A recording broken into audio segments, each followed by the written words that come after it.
সকালটা শুরু হয়েছিল একটা মজার ফুটবল ম্যাচ দিয়ে। তারপর উঠলাম সবচেয়ে উঁচু পাহাড়ে, খেয়েছি গাছ থেকে পাড়া টক মিষ্টি কামরাঙ্গা আর কাজু বাদাম।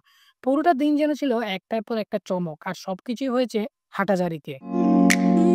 আমরা কয়েকজন বন্ধু মিলে বেরিয়ে পড়েছিলাম হাঁটাজারির দিকে, শহরের কোলাহল ছাড়িয়ে গ্রাম্য পথ ধরে চলতে চলতে একটা সময় যেন প্রকৃতির সঙ্গে একাত্ম হয়ে গেলাম। সেখানে পৌঁছে প্রথম যা করলাম সেটা হলো ফুটবল খেলা। গ্রামের এক খোলা মাঠে আমরা দল বেঁধে খেলতে নামলাম। চারিপাশে সবুজ, গায়ে রোদ লেগে আছে, আর আমাদের হাসি ঠাট্টায় মুখর চারদিক। এক সময় খেলাটা শুধু খেলা ছিল না, একটা স্মৃতি হয়ে উঠলো। খেলা শেষে ক্লান্ত শরীর নিয়ে রওনা দিলাম সেখানকার সবচেয়ে উঁচু পাহাড়ে। পথটা কিছুটা কঠিন ছিল, কিন্তু যত উপরে উঠছিলাম তত চারপাশের দৃশ্য আমাদের থামিয়ে দিচ্ছিল। কি বলে পাহাড়ে উঠবো, বাড়ির দিকে মাঝখান দিয়ে হাঁটতে হাঁটতে ক্লান্ত হয়ে যাচ্ছে।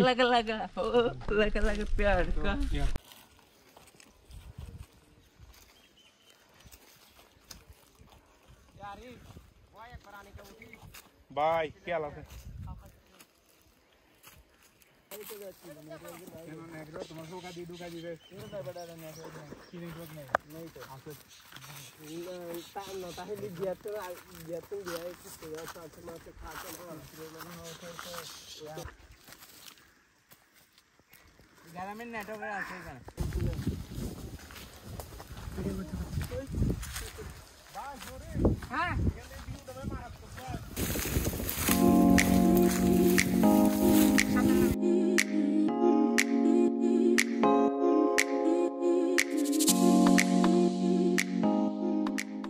পাহাড়ের চূড়ায় দাঁড়িয়ে হাঁটাজারিকে নতুন করে দেখলাম।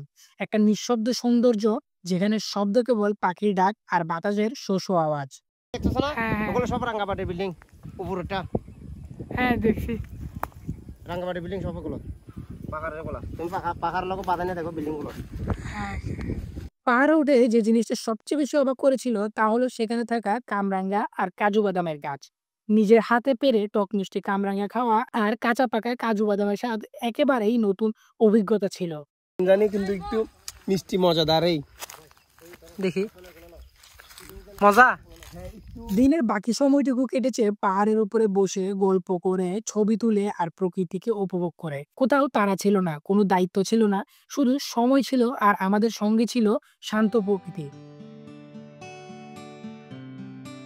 এই একদিনেই আমরা কত কিছু দেখে, খেলাধুলা করে, খেয়ে আর উপভোগ করে বুঝে গেলাম হাঁটাজারি শুধু একটা জায়গাই নয়, এটা একটা অনুভূতির নাম। এমন দিন বারবার আসবে না, কিন্তু মনে থাকবে অনেক দিন।